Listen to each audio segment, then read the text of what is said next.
Right, today I'm going to change the O-rings in the cam chain tensioner. I just started to undo the bolts here. I wouldn't say they were tight, but they were very awkward to get to. Just getting them out. It's almost out, that one. The other one seems to be more difficult. Anyway, I'll get them out and then show you pulling the tensioner out. Right, so the tensioner should just pull out now, but doesn't seem like it's going to. So I may have to tap it to get it out. So that wasn't so difficult actually, I just tapped it with my ratchet handle. So here we go. Let's see. Right. Okay. I'll put that in there. And then this bit.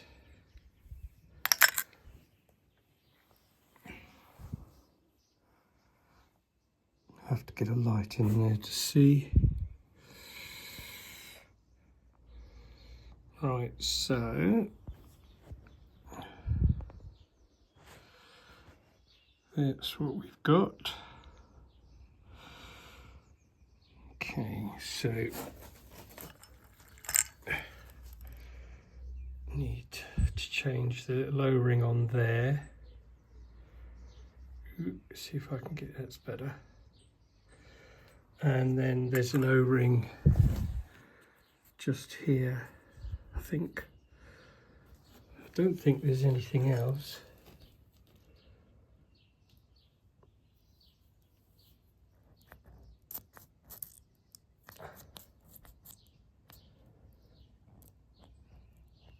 That's about it really, as far as I can tell. Right, so I'll do that first. It's the O-ring around the top here, and I'll get that changed and then clean it all up. Right, so the O-ring does look to be a little bit flat, which basically means it might allow the oil to drain back into the engine. So that means that the tensioner won't hold the pressure that it's supposed to stop the chain rattling on startup. Right, let's get that off. Right, so what I've done is I put a rag in the hole because I want to blow all the rubbish away from this. So I'm just going to get my air line. Right, this is my little compressor. It's quite brilliant actually. I paid £50 for it and it's sort of almost brand new. No oil required. Right, okay, so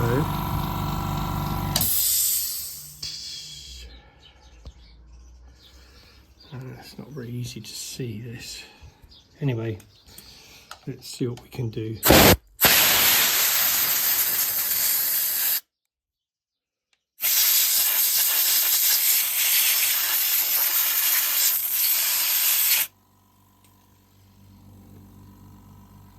So that's that done.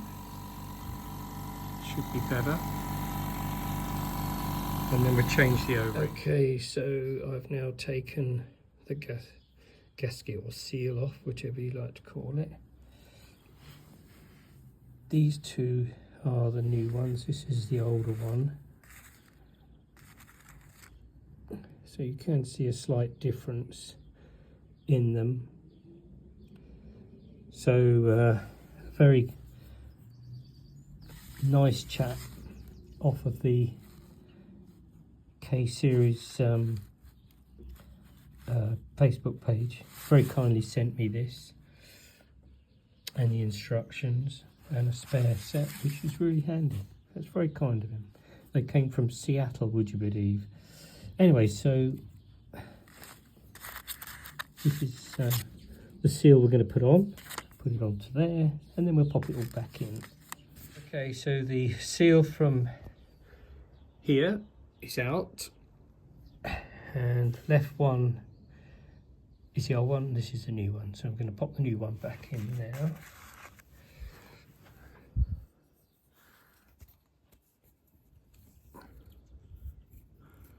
Might prove to be a bit awkward.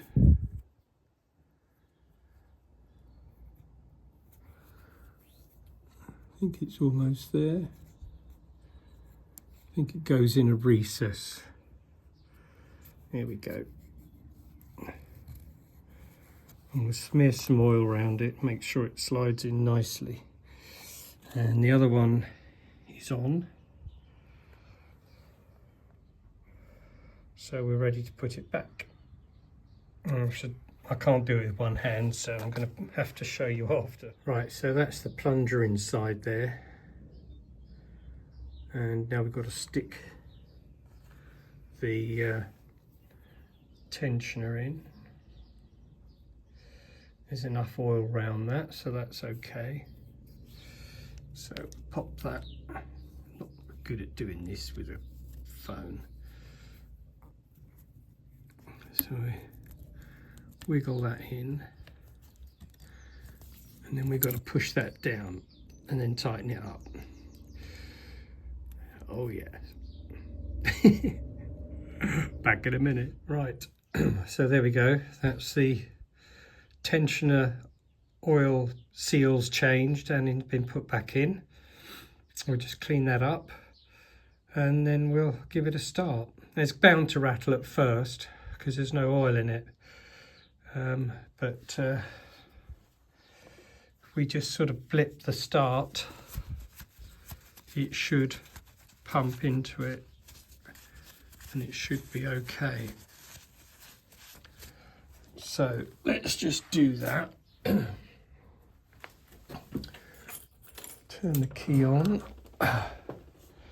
I'll have to take it out of first gear because I always leave it on the side stand in first gear. Here we go. Right, so we just blip it.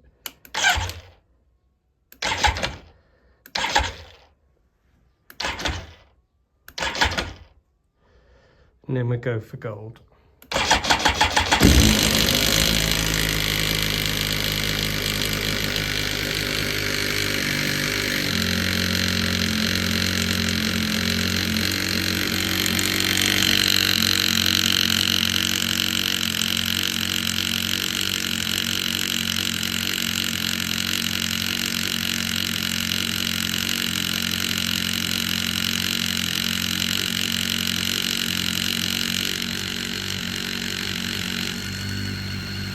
There we go, thankfully, and hopefully that shouldn't, hopefully that won't do that again for a while.